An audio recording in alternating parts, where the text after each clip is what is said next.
अब जैसे भगवान को पता चला तुरंत दौड़ के आए, गले से लगाया। आज बचपन के सखा सालों बाद मिल रहे हैं। दोनों का प्रेम देख करके समस्त रानियां आश्चर्यचकित हो जाती हैं। और जैसे भीतर सुदामा जी को लेकर के गए, आसन में, अपने आसन में सुदामा जी को विराजमान कराया। देवी रुक्मिणी जी से कहते, देवी जल्दी जाइए और जाकर के आप जल लेके आ जाइए, परात में जल लाइए, हम चरण धोएंगे। क्योंकि सुदामा जी ब्राह्मण हैं, भगवान चरणों में बैठे हैं। जैसे चरण को देखा, निहारा, भगवान ने देखा सुदामा के चरण में कांटे चुभे हुए हैं, रक्त बह रहा है। इस दयनीय अवस्था को देख करके भगवान भी रो पड़े। देख सुदामा की दीन दशा, करुणा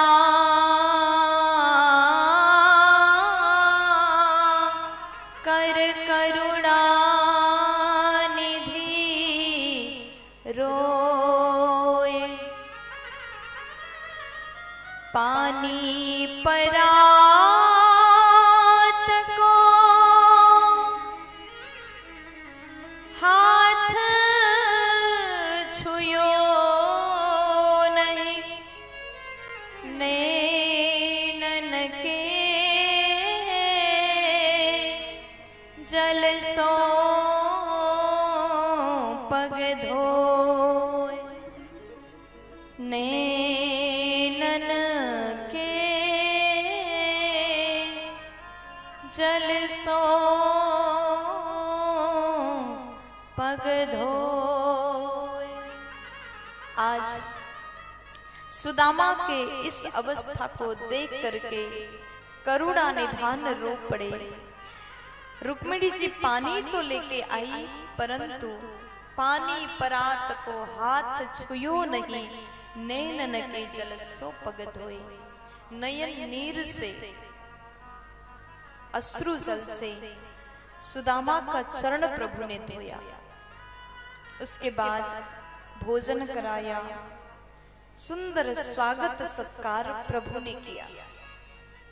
अब जितनी रानियां हैं ये सोचती हैं आज तक भगवान से मिलने के लिए बड़े बड़े लोग आए, लेकिन प्रभु को इस प्रकार व्याकुल, इस प्रकार रोते हुए आज तक नहीं देखा। न जाने ये कौन से भक्त हैं जिसे देख करके हमारे प्रभु रो रहे हैं। आश्चर्यचकित हुआ, ऐसा मेहमान आज तक हमारे यहाँ नहीं आया। सब एक दूसरे को देखने लगे। फिर उसके बाद भोजन प्रसादी के बाद भगवान अपने मित्र के पास बैठ के बात कर रहे हैं। अब वही बचपन की बातें याद आती है। और दो मित्र ऐसे बात कर रहे हैं जितनी रानियां हैं किसी को समझ में नहीं आ रही। बचपन के सखा बहुत समय बाद अगर मिले, वृद्धावस्था में, बड़े होने के बाद मिल जाते हैं, तो दोनों जब बैठे बात शुरू हो जाए तो दोबारा बचपना वापस आता है। दोनों की बात को कोई भी समझ नहीं पाता। तो आज रानियां देख रही हैं, भगवान सुदामा जी से पूछते, आपने विवाह कर लिया? सुदामा जी बोले, प्रभु हमने कर लिया, एक सुंदर सी पत्नी है, भगवान की कृपा से बढ़िया सुंदर परिवार हमारा, बच्चे भी हैं। तो उसके बाद सुदामा जी ने भगवान को देखा और पूछा, कन्हैया आप बताओ आपने विवाह किया? भगवान बोले, हाँ जी हमने भी कर लिया, ये खड़ी आपकी भाभी। तो रुक्मिणी जी गई, प्रणाम किया। सुदामा जी आशीर्वाद देते, सौभाग्यवती भव। फिर उसके बाद में सत्यभामा आई, ये कौन? बोले ये भी आपकी भाभी, आशीर्वाद दीजिए। आशीर्वाद दिया। फिर उसके बाद जम्बवती आई, कालिंदी आई, मित्रविंदा आई, सब लाइन से आ गए। भगवान को सुदामा जी देख करके पूछते, भैया बताओ ना ये कौन है सब? तो सुदामा जी को कन्हैया कहते, सब आपकी भाभियां हैं, आशीर्वाद देते जाइए। सुदामा जी कहते हैं सौभाग्यवती भव, पति प्रिया भव, सदा सुहागन रहो, खूब आशीर्वाद दिया। अब तो लाइन बड़ा लंबा लग गया। सुदामा जी कन्हैया से पूछते, कन्हैया मुझे लग रहा है हमको देखने के लिए द्वारिका के प्रजा सब यही उपस्थित है। भगवान बोले अभी प्रजा लोग एक भी भीतर नहीं है, महल के भीतर सब घर वालियां हैं, प्यार से बोलो।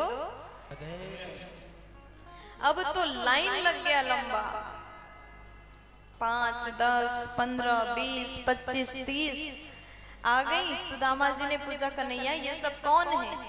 भगवान बोले सब भाभी हैं, आप अच्छे से आशीर्वाद दीजिए।